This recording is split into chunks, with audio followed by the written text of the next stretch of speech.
Oh, there we go. It's 4:02. We're going to go ahead and call the meeting of the Budget and Finance Committee to order.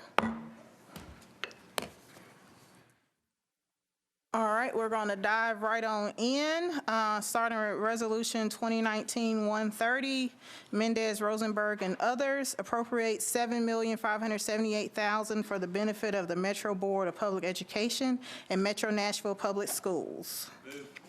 Is there a second? Okay, there's been a properly moved and seconded. Is there any discussion?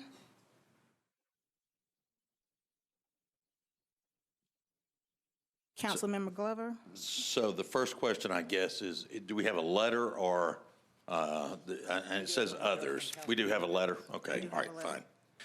All right, so I'm going to ask a question, and I know it's not going to be a popular one, but I think it's one that needs to be discussed. The way this is being funded, while I certainly agree that teachers need to be paid, I don't agree with the way that this is being funded. So I don't know, Mr. Cooper, Madam Chair, how you want to discuss this or how you want to go about it. But I just feel like that we need to walk through the sequence and why we made the choices we made and how did this actually come about, et cetera. So I don't know who's the right one to ask. I can answer the first part of it. The console. Yeah. I can speak to the first part of it as to how it came about. The administration could handle that one. It's being funded through a combination of two sources. One, a $2.5 million of the total 7.5 is from a TIF loan refinancing, for lack of a better word. The other $5 million is coming from the school's undesignated fund balance. Their fund balance closed the end of last fiscal year higher than anticipated, so they had a little bit of cushion to fund it and stay at 3.5% in their fund balance. Okay. So then I want to go through this sequence, if I may, with you, Mr. Cooper, and then again we'll turn it over to whoever we need to discuss it with. So we're going to utilize TIF financing. We're kicking the can down the road on paying that loan back. Do I understand that correctly? We're not kicking the can. I think we're paying it according to the terms of the loan. And how did that money magically free itself up then? I'm going to defer to Mr. Wiltshire with MDHA. Okay. It's the public. Where's that?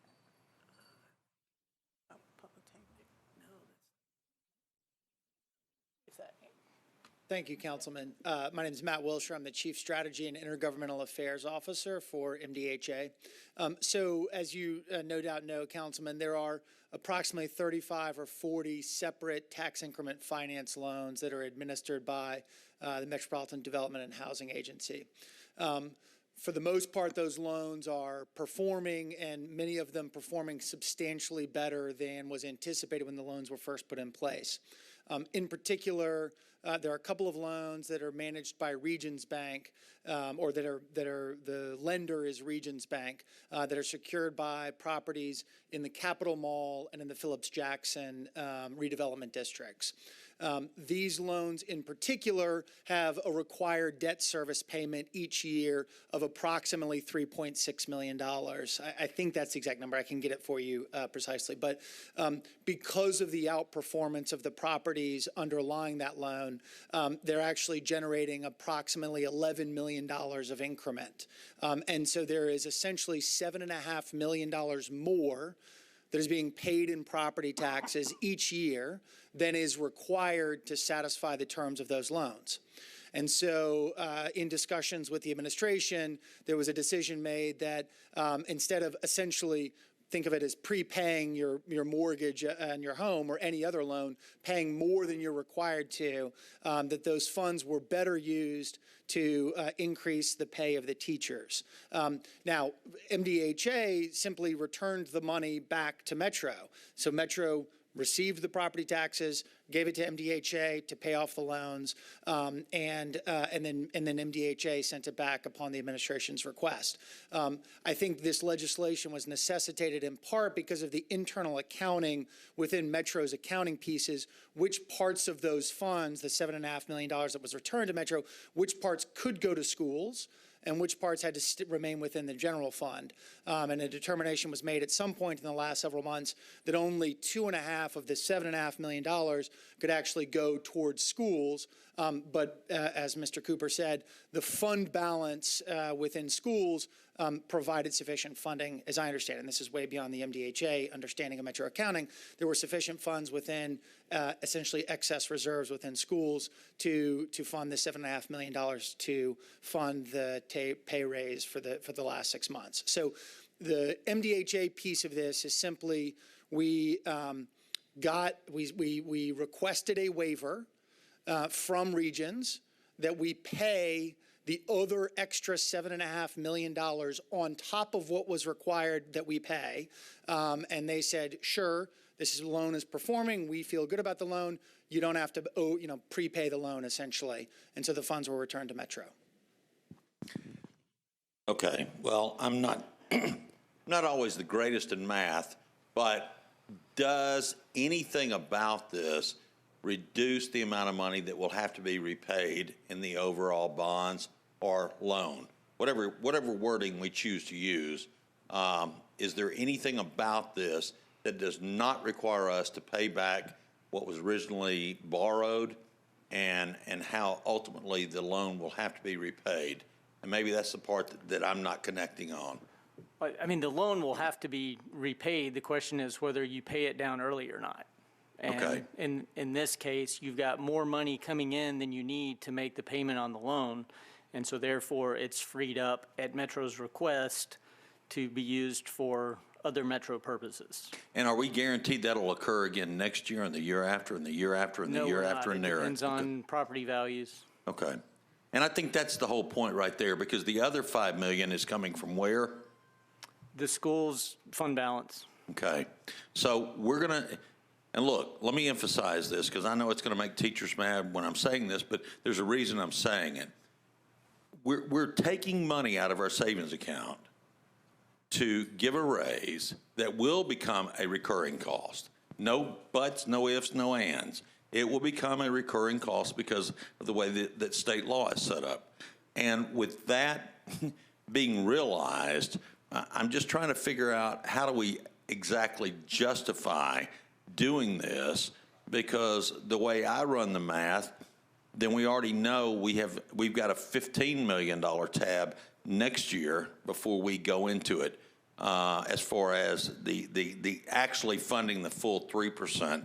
And maybe Mr. Henson, Chair, may want to address that, but I believe the 3% for the school board, I want to say it was like $15 million was the cost on that, if I'm remembering correctly.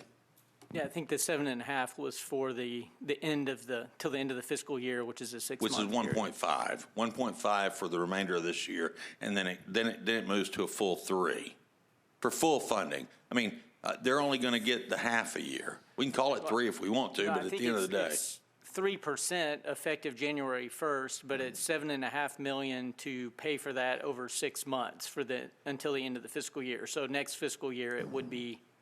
You would have that full amount. So is 3% $7.5 million, or is 3% $15 million? 3% for a full fiscal year is $15 million. Okay, so then am I missing something? Because if they're only going to get $7.5 million, wouldn't that equate to 1.5 versus 3? If you wanted to spread it out over the entire fiscal year, but the pay raise is not to take effect until January 1st, and it will be a 3% raise over what they're receiving now. Okay, so then the one thing I do want to get clarification on is because we're doing this now with non-recurring funds, does it create a recurring requirement for pay going forward with teachers effective July 1st? Salaries are a recurring expense, so I mean, if you keep the same teachers employed, yes.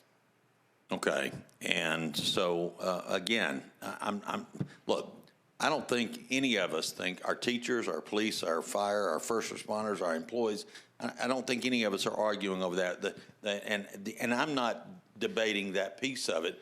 The thing that concerns me the most is we're using non-recurring funds for a recurring cost, which is a dangerous, dangerous place to be. And, I mean, I'm going to end up supporting it today. I've wrestled with this, but it's just a bad way. That's sort of what's gotten us to where we are right now. I hope we don't continue this particular practice. Thank you. Councilwoman Allen? Thank you, Madam Chair. Two questions. One, I mean, to me, this is like having been paying the extra principal on a mortgage, and now we're deciding not to do that. We're putting that money that had been going to extra principal into another thing, which we think is a worthy cause. Is that a correct assessment? For the $2.5 million portion, For the that's $2.5 correct. million portion of that. And does that mean we had been making that payment? We had been paying more on that. So, and perhaps in the future, we can go back to that practice if we can find a more sustainable, recurring source of revenue to make this payment in the future. Is that a true statement? With one note here, as the finance director mentioned in his presentation on Wednesday, one of the anticipated sources to plug on an ongoing basis the gap in this year's budget was an expected refinancing of a number of loans, which actually includes this region's loans that I mentioned earlier. That full amount of savings is expected to be about $10.8 million, and I think only 7.6 of that accrues to the general fund. The delta, of course, would be an ongoing, recurring savings, if you will, to the school's budget. So you certainly should address someone on the finance staff, but our expectation, our understanding of Metro Finance's analysis is that if and when that refinancing is completed, it would result in $7.6 million incremental dollars coming to the general fund in FY20, and on an ongoing basis, we would expect, and then I guess $3.2 million on a recurring basis, or at least initially in FY20, going to schools. The balance of that would need to be funded in future years in some other way, of course, but there would be, under this scenario, an additional $3.2 million coming to schools in FY20. Great. Okay, thank you. I think I have one more question. So I appreciate Lever people finding a solution for this year, and I think we absolutely owe it to the teachers to fund this raise for the second half of the year. So I'm glad we have a solution for this year, and I hope we will continue to look for a more long-term solution next year. Matt, this may actually be a question for the finance director, but if you'll help me out, you're the one here to ask. So when we do this refinancing, are we now spreading that payment out farther into the future? The short answer to your question is yes. The more complicated answer is actually no. So these loans, and there are about 10 of them, there are 10 of them, have varying terms on them already. And using this Regions one as a particularly stark example, the loan may have a 10-year remaining term on it, and we may refinance it to only be 10 years. But whereas today we're using excess increment to pay down the loan, the reality may be that loan actually pays off in 2 or 3 years, 6 or 7, 8 years early. It would now be set at a fixed amount that would pay off over 10 years. So in some ways, yes. The reality is some of those loans may be longer or shorter than the current legal terms of the loan are, but because we would be setting it at a fixed amount as opposed to paying down every penny we get to pay them off as quickly as possible, the reality is those loans will be outstanding for a longer period of time. There are a couple of other caveats to this, in that we believe that when we do these refinancings, given some changes in the terms, we'll actually do them on a tax-free basis as opposed to a taxable basis, and because these buildings have already been built, whereas most TIF loans are being done in advance of the buildings being built, that both the interest rate and because it's tax-free and the interest rate because there's less risk in the loan would actually lower the overall cost to Metro, providing an additional savings. So there are a variety of factors coming into play here. But the short answer to your question is yes, the reality is you're going to be paying a lot less money because Metro's keeping 10.8 million. And so you're going to be paying it out over a longer period of time. Okay, now that was a good answer, but ultimately, we're getting a lower interest rate on this, which is part of the benefit of doing that. We believe that. We have not believe that. completed the refinancing yet. We've had preliminary conversations with about a dozen banks about it. Gotcha. And so if I want more details on that, the finance director is the one to dig in with, or is it I think- MDHA? I mean, these are loans that are actually done by MDHA, but we're doing it in Okay. concert with the finance Okay. team, certainly. Thank you. All right, I appreciate that. Councilman Druffel?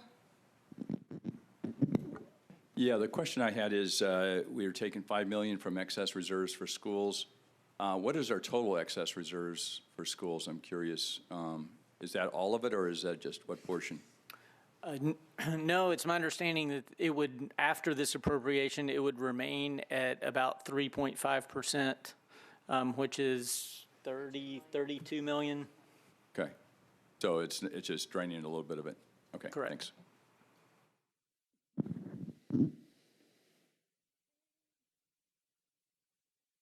Councilman Glover? So I'm not going to put anybody on the spot here, but I mean, they just said tax-free.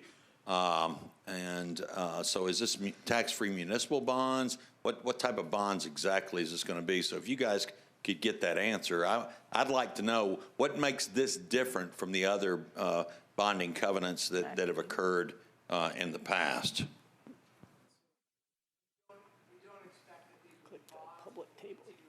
Be bank loans, but given the terms of the loans, we believe that they will, and we still have to verify this with accountants, and I can follow up with you on this, that they will not be, that these will be tax-free as opposed to taxable. But I want to be very clear, in no case is Metro on the hook at all for this. These are going to be loans that are outstanding, secured by the property taxes of the properties. No guarantee, no, I don't want to say no liability. That's a dangerous thing to say. But I mean, essentially no recourse to Metro for these loans. Okay. They are for properties that are currently paying property taxes. Okay. Well, I would like to know. I would love to know the mechanics of how that works. So if we get that, that'd be great. Thank you. Yes, sir. Okay, there's no one else in the queue. So if there's no further discussion, all in favor, say aye. Aye. Any opposed? Motion carries. Next is Resolution 2019-131, Mendez Hurt Welsh approves an amendment to a grant from the Tennessee Department of Health to the Metro Board of Health for Family Planning Services, and there is a letter to approve. It's been properly moved and seconded. Is there any discussion? Okay, seeing no discussion, all in favor say aye. Aye. Any opposed? Motion carries. Resolution 2019-132, Mendez Hurt and others approves a grant from the American Society for the Prevention of Cruelty to Animals to the Metro Board of Health to help support the emergency sheltering of 60 rabbits seized in May 2019. It's been properly moved and seconded. Is there any discussion? Then there is a letter to approve. All in favor, say aye. Any opposed? Motion carries. Next is Resolution 2019-133, Mendez, Hager, and others approves a major cultural institution grant from the Tennessee Arts Commission to the Metro Nashville Arts Commission to provide general operating support. There is a letter to approve on file. Can I get a motion? Second. It's been properly moved and seconded. Is there any discussion? Seeing that there's no discussion, all in favor say aye. Any opposed? Motion carries. Resolution 2019-134, Mendez, there's a letter to approve. Authorizes the Metro Department of Law to compromise and settle the property damage claim of the Evergreen at Worthing Apartments against Metro government in the amount of $25,699. Been properly moved and seconded. Any discussion? Councilwoman Allen? Yes, ma'am. Can we get someone to tell us who does the maintenance on those trash trucks?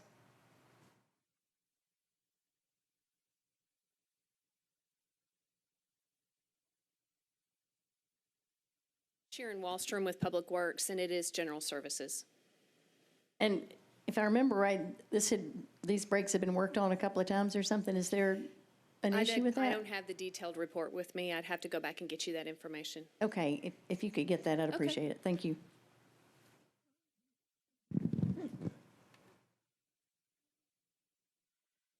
Seeing no further discussion, all those in favor say aye. Any opposed? Motion carries. Resolution 2019-135, Wells, Johnston, and others, approves a memorandum of understanding between the Metro Transit Authority and Metro Public Works, and approves an intergovernmental agreement between the Tennessee Department of Transportation and the Department of Public Works in connection with the construction of intersection improvements on Noblesville Pike from McNally Drive to Natchez Court. It's been properly moved and second. Is there any discussion? Seeing no discussion, all those in favor say aye. Any opposed? Motion carries. Resolution 2019-136, Welsh, Johnston, and others, approves a multimodal access grant from the Tennessee Department of Transportation to Metro Public Works for safety and access improvements at the intersection of Nolensville Pike and McNally Drive. It's been properly moved and seconded. Any discussion? Seeing no discussion, all those in favor say aye. Any opposed? Motion carries.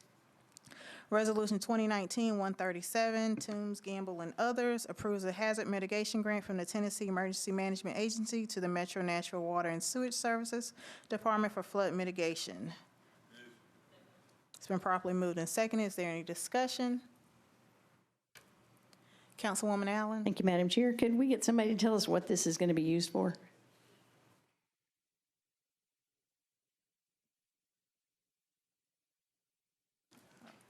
Hi, Tom Palco, Metro Water Services. These are for home buyouts. Thank you. It's a voluntary program like we do with the other ones. I don't see anyone else in the queue, so all those in favor say aye. Any opposed? Motion carries. Bill 2019-49, Syracuse and O'Connell, authorizes a property tax exemption for historic properties owned by charitable institutions in accordance with Tennessee Code annotated 675222. There is a letter to approve. Councilman Syracuse, I think. Councilman Syracuse. Thank you, Madam Chair. I would like to pass this on second and then defer third reading to the February 4th, the first meeting in February. The intent is to align this with BL 2019-3, which creates the tax exemption property abatement board, basically the historic board. And this aligns with it, so that's the motion. Thank you. So the motion is to approve and then defer third reading until the first meeting in February. Okay. So can I get a second? Okay. It's been properly moved and seconded to approve and defer on third reading. Is there any further discussion? No, there's a lot. Okay. Councilman Roden? Chair Toombs, thank you. I just wanted to make sure that we put in this motion to re-refer it back to finance. And I think Councilmember Syracuse is okay with that. So I just want to make sure we discuss the final version when it gets here. So thank you. Okay.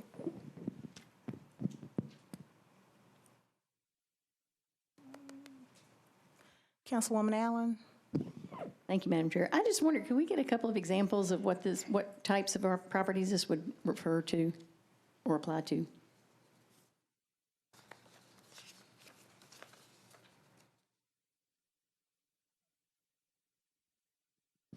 Thank you, Madam Chair. So the initial bill is the BL 2019-3 that actually creates the board that would review these. This particular one, maybe Mr. Cooper, you might be able to articulate this better than I can. This bill allows a tax abatement for charitable institutions that own historic properties. Now they're already by being a charitable institution, they already get a tax break, but they have to have this, and this allows an additional use, such as the rental of the facility, which I believe is not allowed under state law. But state law authorizes us the ability to I don't know, Mr. Cooper, how am I doing? You're doing well. All right. Yeah, so there are, the state law sets out 4 criteria that the property has to meet and the organization has to meet. First, the property has to be on the National Historic Registry. It can only be used for occasional rental, so it can earn income, but it's only for occasional rentals, not more than 2 days at a time per event, and not more than 180 days per year. And all of the rental income has to be used for keeping up the property. And then the charitable organization has to have owned it for 10 years before applying for the exemption. Now, I can't tell you who might qualify for that. I think the Historic Commission is working on a fiscal analysis that will take into consideration who might be eligible. Yes. One more thing. So one of the reasons why we're going to defer this to February 4th is you recall that Place Economics was hired by Metro Historic to do the economic impact of historic properties. So the next phase of that is going to take into consideration these bills and help us identify both the fiscal impact and the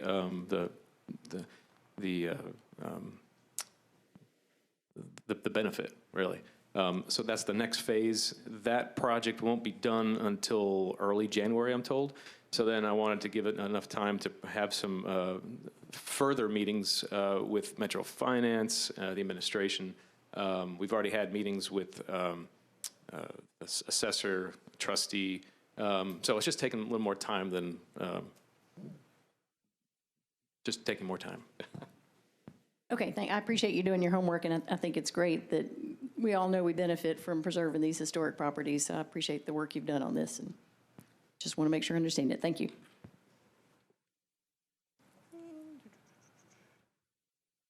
Councilman Glover?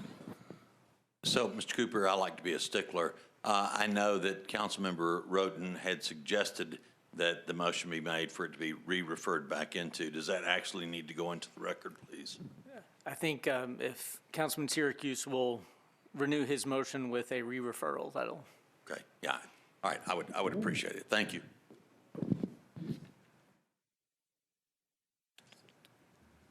Thank you, Chair. Councilman Syracuse. Absolutely. Definitely my intent to re-refer back to Budget and Finance. Thank you. Yeah, just need to make a motion to approve, defer third reading, and re-refer. Yeah, so the motion is to pass here on second and then defer third reading to the February 4th meeting with a re-referral back to Finance, Budget and Finance. Is there a second? It's been properly moved and seconded to pass on second and defer on third with a re-referral to Budget and Finance. Is there any further discussion? Seeing no further discussion, all in favor say aye. Any opposed? Motion carries. Bill 2019-75, Rosenberg Toombs, amends the Metro Code to require 911 telecommunicators to be 911 telecommunicators to be trained in the delivery of high-quality telecommunicator cardiopulmonary resuscitation. And there is a proposed amendment.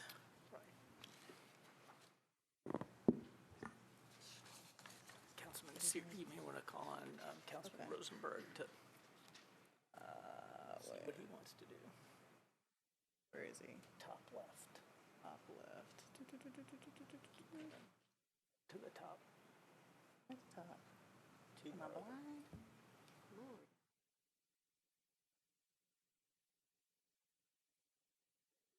Yeah, very top left corner. Oh, There you go. Councilman Rosenberg. Thank you, Madam Chair. Just hiding in the back corner.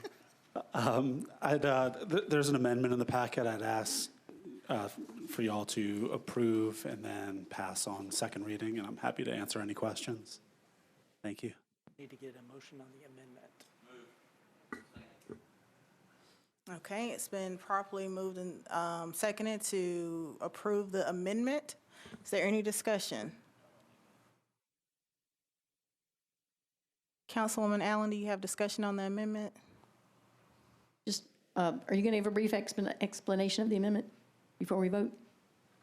Absolutely. The amendment, I'm sorry, the amendment, the original version of the bill was hastily filed to get in under the deadline, and this makes it in a more palatable form, takes care of issues regarding oversight, some wording around the training, as well as removing discussion of it affecting funding or any type of civil immunity that we don't have the authority to do.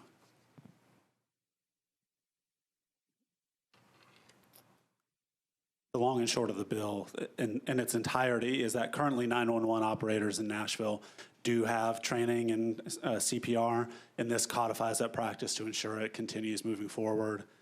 Every minute counts when it comes to stroke, and we want to make sure that we can continue to provide the same level of service as far as this sort of training goes moving forward. So there's no fiscal note because it's not adding any new, it's just making sure they continue with what they're doing now. Is that correct? That's my understanding, Okay. yes.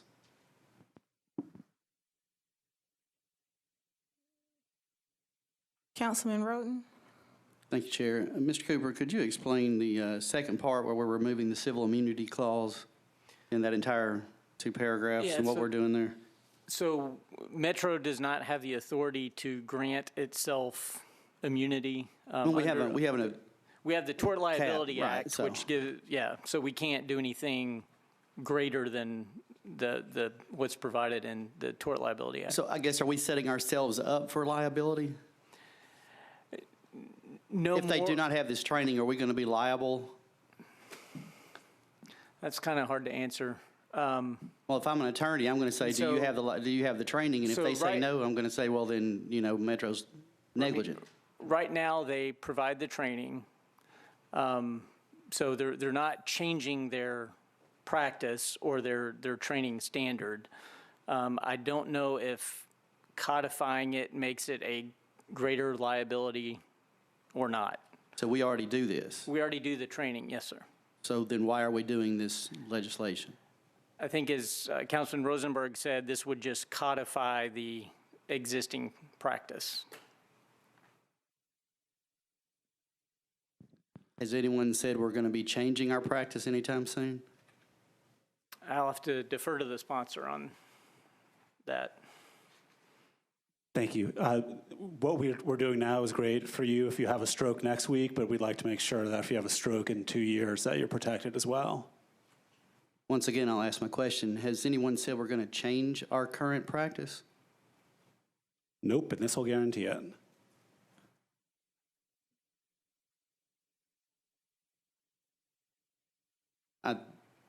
I don't like putting things in ordinance that we're already doing, just setting up what could be potential liability for Metro, so I'll be voting no on this.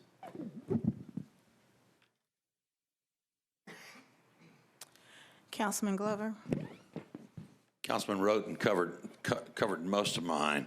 I do want to take it a step further because I'm trying to understand if this is going to guarantee that 2 years from now this would still be offered.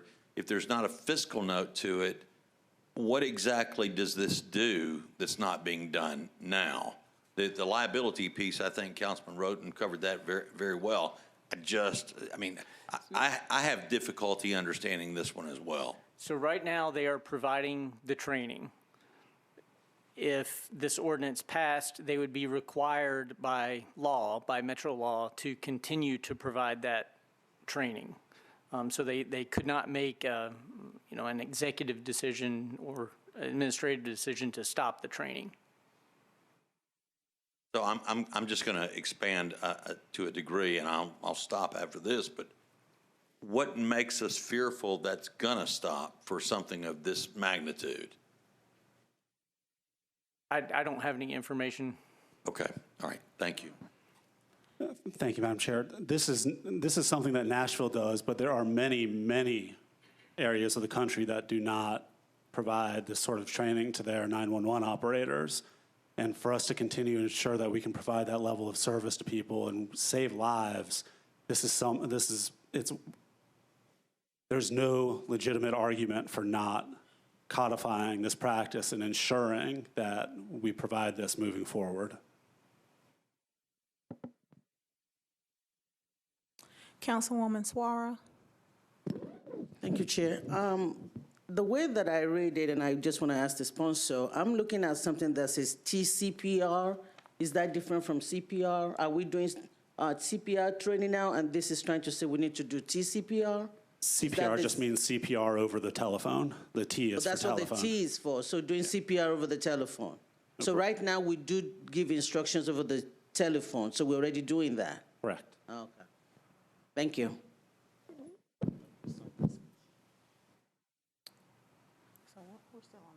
On the amendment, yes, ma'am. Okay, seeing no further discussion on the amendment, all in favor say aye. Any opposed? So we are back on the bill as amended.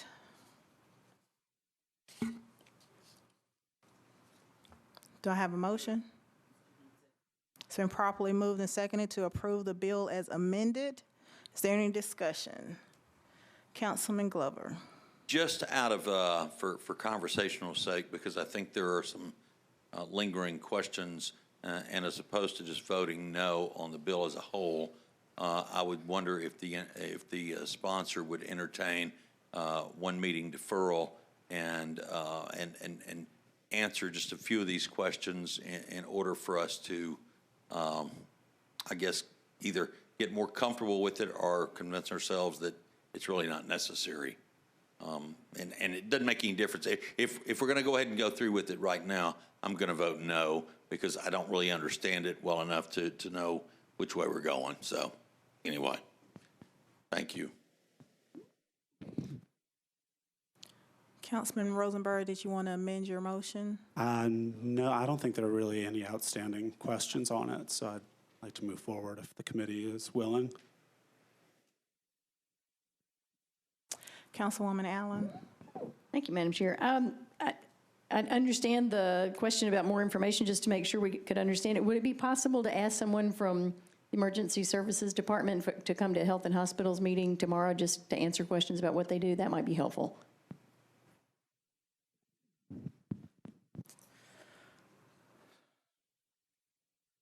Councilman Rosen. Thank you, and I agree with Councilmember Allen. I think if, I'll be more comfortable with it if I can just hear from them and kind of get their thoughts about it, and then I think I could vote for it and feeling a little better about it. Thank you.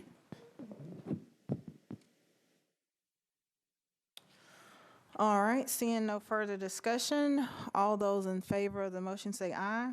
We may need to take a hand vote. Okay. Hand vote. All those opposed?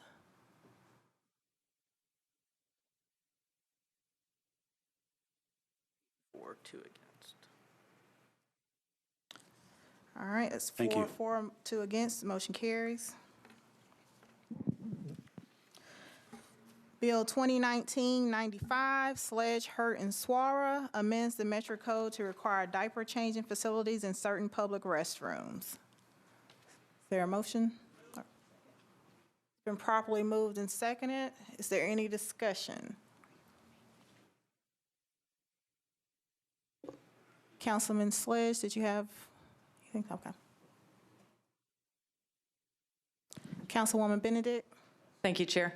I just wanted to commend the sponsor of this bill. It's a fantastic idea, and I'm really excited to see us move forward with this. I hope it passes with flying colors. Thank you. All right, seeing no further discussion, all those in favor say aye. Any opposed? Motion carries. Bill 2019-97, Van Rees, Mendez, and others, approves the Director of Public Property Administration to accept a donation of property, including an existing water pumping station and the surrounding pump house building located at Oakwood Avenue, unnumbered, for Metro Water Services. And there's a letter to approve. It's been properly moved and seconded. Is there any discussion? Seeing none, all in favor say aye. Any opposed? Motion carries.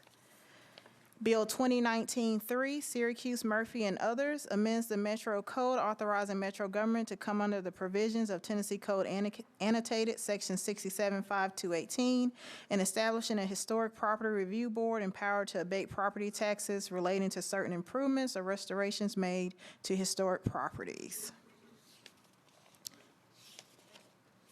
And I do have a note about deferring. Syracuse wants to defer.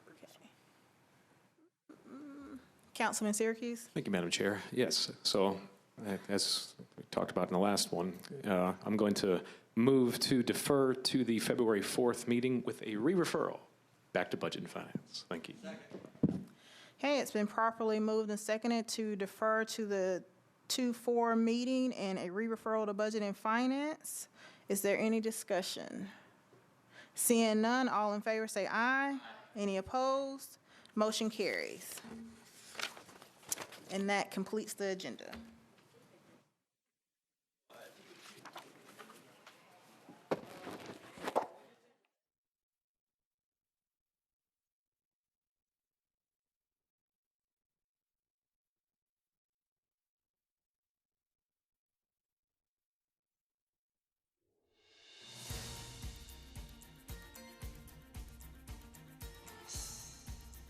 This has been a service of the Metro Nashville Network.